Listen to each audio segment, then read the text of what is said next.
All right, folks, hold on to your butts because today's episode is larger than life. Grab your prehistoric mosquito, add a dash of dino DNA, and join us for a flashback where life, finds a way.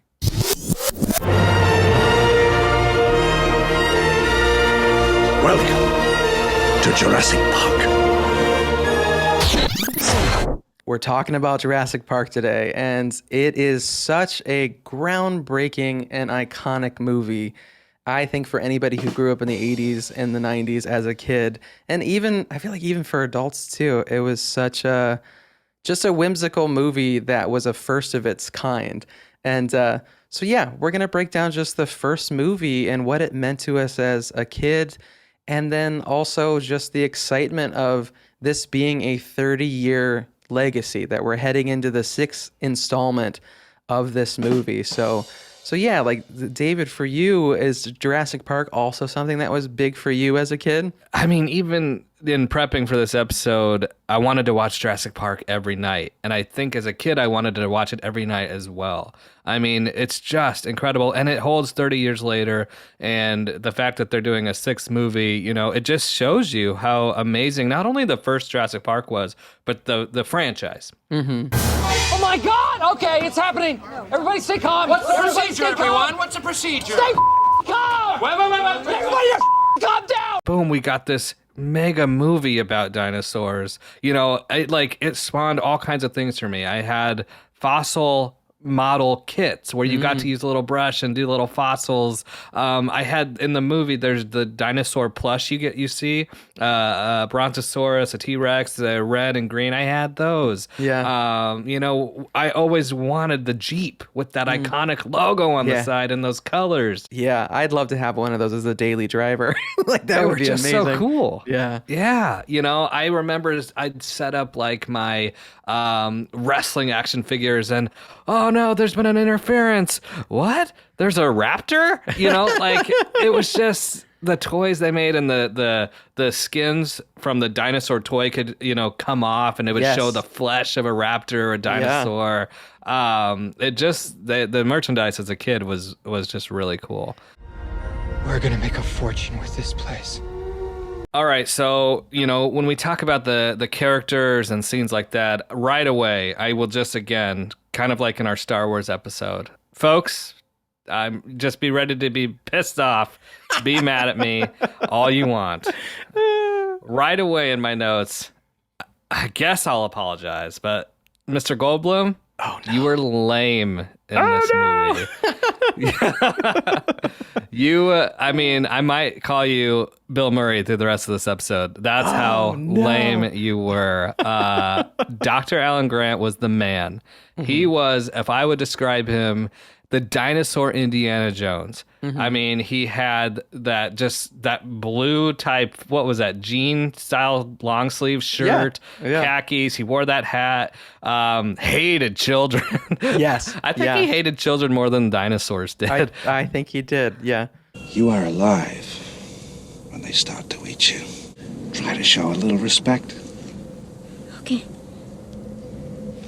Or that guy that we're introduced to right in the beginning of the movie holding the giant shotgun. Yes, I can't remember what his name was, but the Nobody shooter. can. Shooter. Nobody can. We just remember that and clever girl. But I don't know that guy's name, and I'm never going to look it up because he still holds in my mind, though, as he was a badass. He was. This is one of those moments where when you realize how intense and cool and badass that guy was, and he couldn't wrangle velociraptors, Mr. Pratt, I love you to death.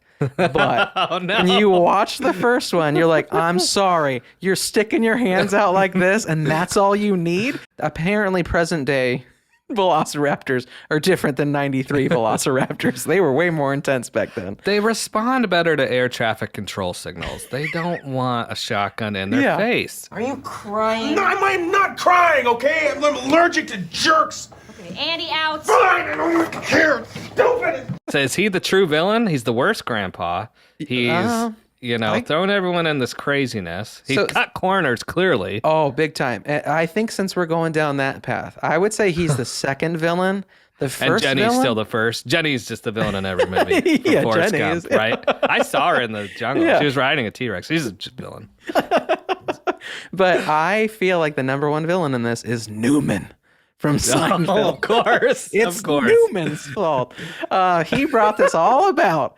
All I can hear is, He Yeah. didn't say the magic word. And it's just Yeah. like, what is going on? Just Samuel L. Jackson with the cigarette out of his mouth, and he's like, please. Right. Yeah. He's just Just a pleading lot with of- the computer. A lot of bad planning that Yes. went into this for a park with dinosaurs. Yes.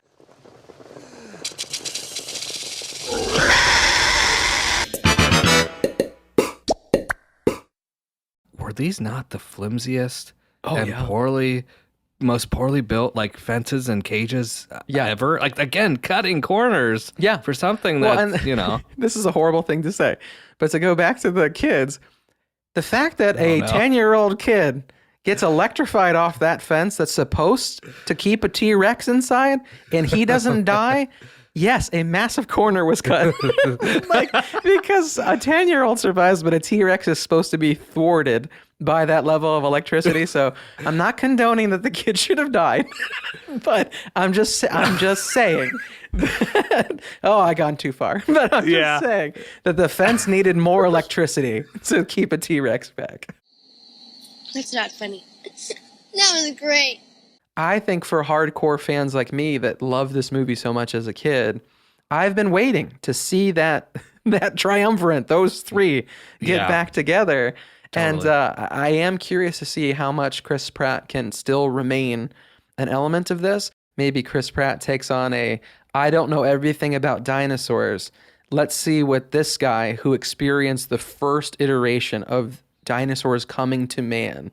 Like, Right. like that could be cool. Like that could be really cool. Like a mentor and a sidekick sort of thing. You know, Yeah. brains and brawn sort of stuff. Yeah.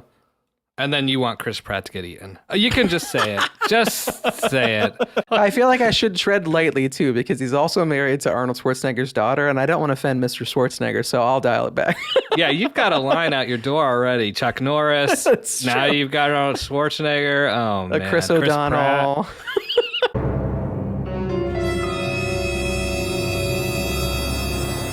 Not on this day will you besmirch Chris O'Donnell's name. Not on Jurassic Park Day.